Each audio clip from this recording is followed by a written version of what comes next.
और सबसे बहुत जगह पे इनके सिंदूर मिले हैं। और ये लोग हाथियों के हड्डी को पेस्ट बनाकर मेकअप किट तैयार करते थे। और इससे बड़ी बात, जब बच्चे उनके मरते थे तो उन बच्चों के साथ इन खिलौनों को फिर उसी क्षण दफन कर दिया जाता था। कि औरतें भी गहना पहनती थी, पुरुष भी गहना पहनते थे। जो उनके ऊंचे शहर थे वहां पे पूजा होती थी, अनाज रखे जाते थे, गोदाम बनाया जाता था। और जो नीचे शहर थे वहां पे लोग अपना जीवन यापन नॉर्मल तरीके से करते थे। जब भी बाढ़ आती है तो पटना, लखनऊ, बनारस में बड़े बड़े बाढ़ लग जाते हैं, पानियों का जमाव लग जाता है। उनके शहर में अगर हम जाते और ऐसा संभव होता टाइम ट्रेवल से, तो हम देख पाते कि उनके शहर में कोई पानी नहीं लगता था।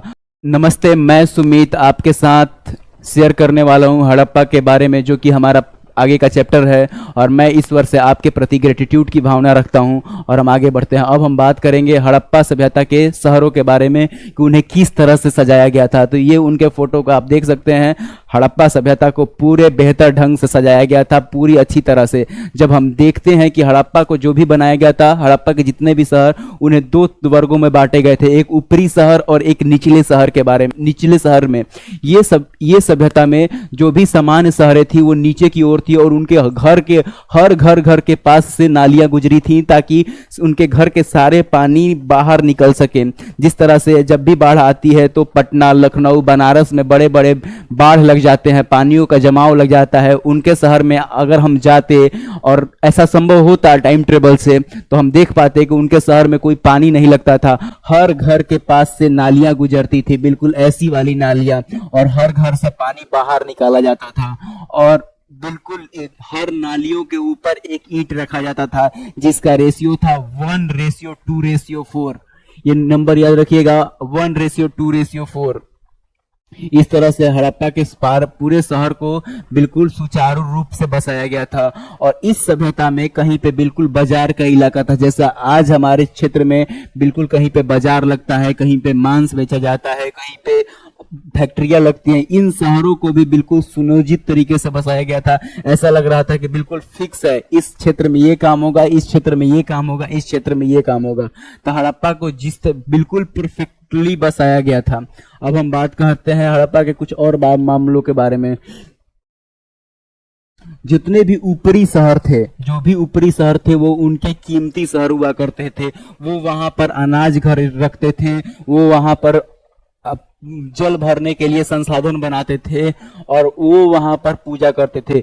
जो उनके ऊंचे शहर थे वहां पे पूजा होती थी, अनाज रखे जाते थे, गोदाम बनाया जाता था। और जो नीचे शहर थे वहां पे लोग अपना जीवन यापन नॉर्मल तरीके से करते थे।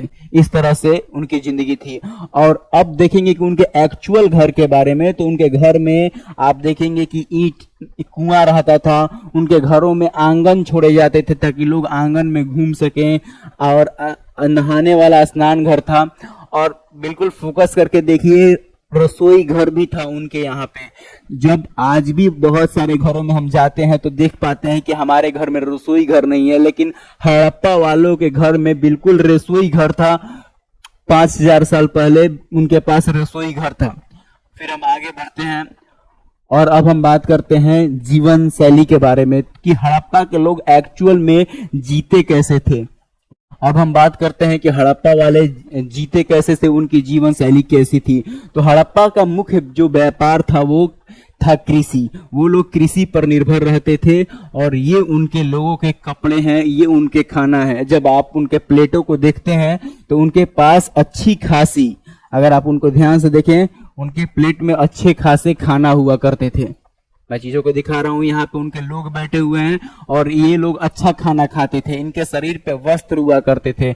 इनकी औरतें भी गहना पहनती थी, पुरुष भी गहना पहनते थे। तो इस तरह से ये लोग क्यों, ये इनके रहने का तरीका था। ये लोग सिंदूर किया करते थे और सबसे बहुत जगह पे इनके सिंदूर मिले हैं। और ये लोग हाथियों के हड्डी को पेस्ट बनाकर मेकअप किट तैयार करते थे जिससे मेकअप किया जा सके। कई जगहों पे खोदने पे मोर के पंख मिले हैं, बांसुरी मिली है, स्टाइलिश मुहरे मिले हैं। तो ये बताते हैं कि ये उनकी जीवन शैली थी जहां इनका सिंदूर करना, मेकअप करना, कपड़े पहनना, खाना खाना खाना, ये सभी चीजें कॉमन थी। और ये लोग, जब हम देखते हैं इस फोटो को तो हम स्पष्ट देख पाते हैं कि इनके पास मां, अगर आप इनके जीवन को देखेंगे तो रोटी भी थी, खजूर भी था, सब्जी भी था, मछली भी था, मांस भी था। तो ये इनका खाने का जीवन यापन था, ये इनके कपड़े के जीवन यापन थे।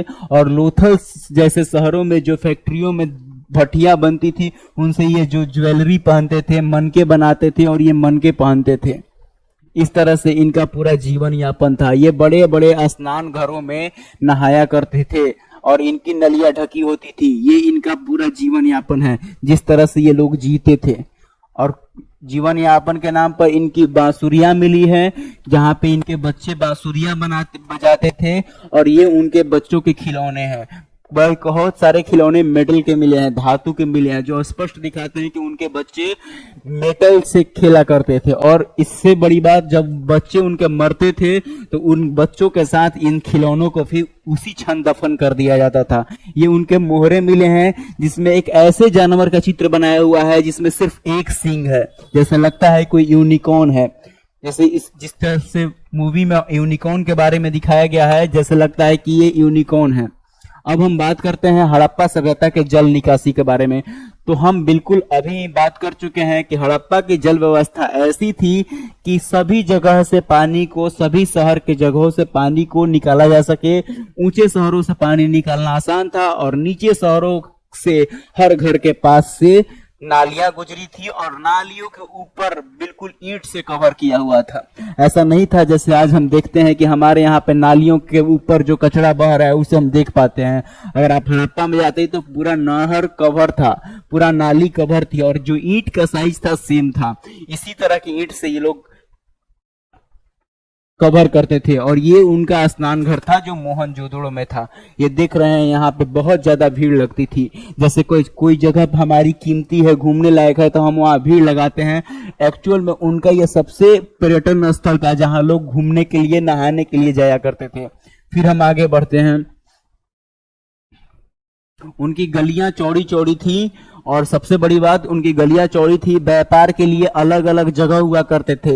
ये जगह सब्जी बेचने के लिए था, तो ये जगह मांस बेचने के लिए था, ये जगह बर्तन बनाने के लिए था। कुल मिला के अलग अलग जगह उनके अलग अलग काम के लिए बिल्कुल हुआ करती थी।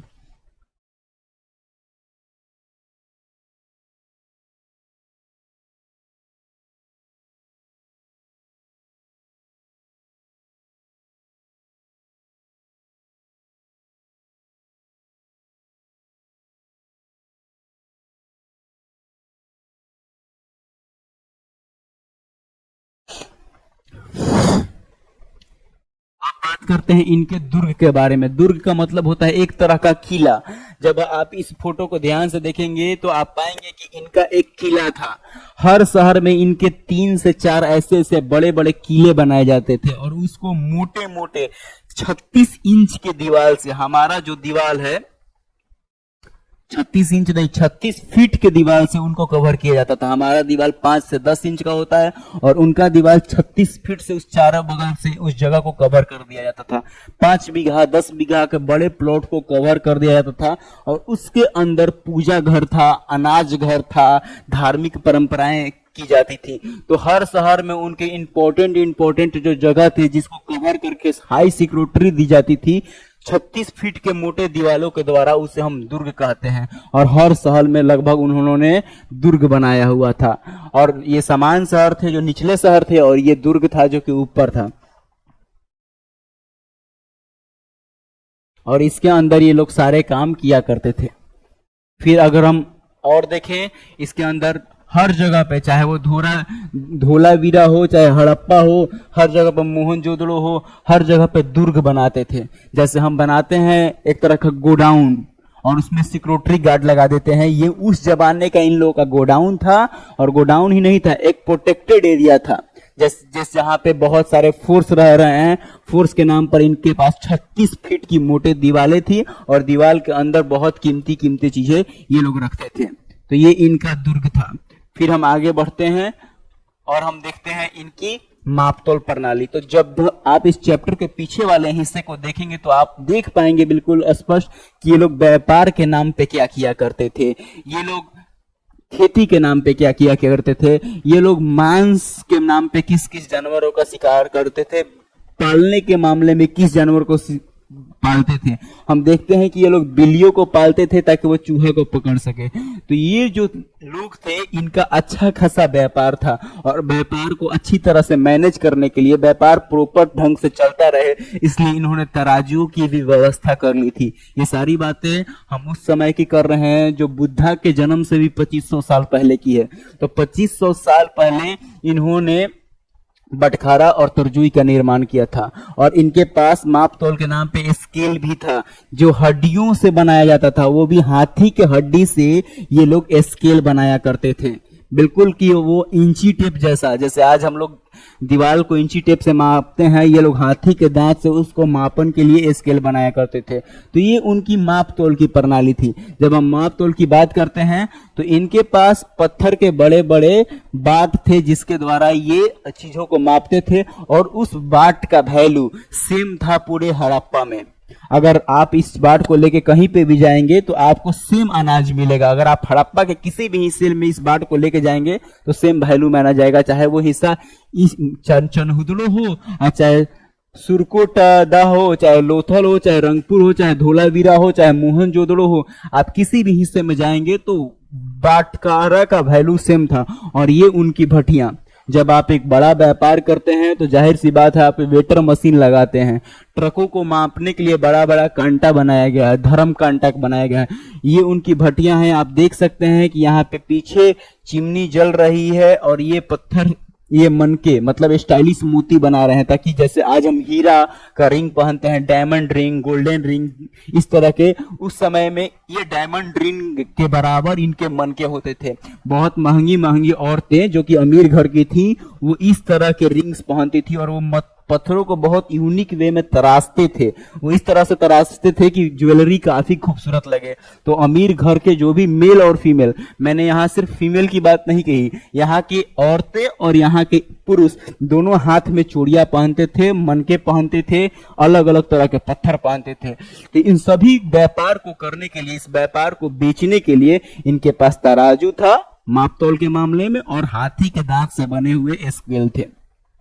फिर हम आगे बढ़ते हैं। अब हम बात करते हैं इनके जीवन निर्वाह के तरीके। जीवन निर्वाह के नाम पे ये लोग जीते कैसे थे? तो पहली बात, कृषि पर निर्भरता बहुत ज्यादा थी। जब आप चैप्टर 1 को पढ़ेंगे तो आप देख पाएंगे कि ये लोग कृषि के नाम पे पूरा एक्सप्लेन करके कि क्या क्या करते थे। व्यापार पे इनकी निर्भरता ठीक ठाक थी। ये पत्थर बेचते थे, मनके बेचते थे, चूड़ियां बेचते थे, हाथी के दांत बेचते थे, हड्डी बेचते थे, तिल बेचते थे, बहुत सारी चीजें ये बेचते थे। तो कृषि पे भी इनकी निर्भरता थी, इनका व्यापार पे भी निर्भरता था। और तीसरी बात, ये लोग शिकार करते थे, जंगली सुअर का, जंगली बकरी का, जंगली भैंस का, अलग अलग जानवरों का, हिरन का, ये लोग शिकार करके भी इनकी रोजी रोटी चलती थी। और चौथा कि इनका पशु पाल के भी रोजी रोटी चलता था। जो लोग ये लोग पशु पालते थे, गाय भैंस, इसको लाद के एक स्थान से दूसरे स्थान सामान ले जाते थे, दूध निकाल के बेचते थे, शरीर से भेड़ के बाल निकाल के बेचते थे। तो कुल मिला के 4 डिपेंडेंसी थी, बिल्कुल क्लियर वाली। कृषि डिपेंडेंसी, व्यापार डिपेंडेंसी, और ये आपका मतलब कि हंटिंग, किलिंग डिपेंडेंसी था। और चौथा जो डिपेंडेंसी था वो था पशु पाल के ये लोग रोजी रोटी का व्यवस्था करते थे। ये आप देख सकते हैं, ये पशु पालना, और ये शिकार करना, ये व्यापार करना, और ये कृषि करना, ये 4 चीजों से इनकी जिंदगी चलती थी। और व्यापार के साथ साथ जब भी व्यापार होता है तो पीछे फैक्ट्री रहती है। बिना फैक्ट्री के आज हमारा सूरत, आज हमारा बेंगलुरु, आज हमारा अहमदाबाद, हर जगह पे नोएडा, जहाँ पे सैमसंग की सबसे बड़ी फैक्ट्री लगी हुई है, उस जहाँ पे हमारा भी व्यापार चल रहा है, उस वक्त लोथल व्यापार के मामले में इनका केंद्र बिंदु हुआ कर। पूरे डैशबोर्ड को समाप्त करते हैं और हम फिर मिलेंगे बिल्कुल एक नए वीडियो के साथ। और मैं जितने भी ये बीच का पीरियड है, मैं एक ग्रेटिट्यूड कर सकता हूँ आप सभी के लिए। रचयिता ईश्वर आपसे प्यार करे और आपकी सहायता करे।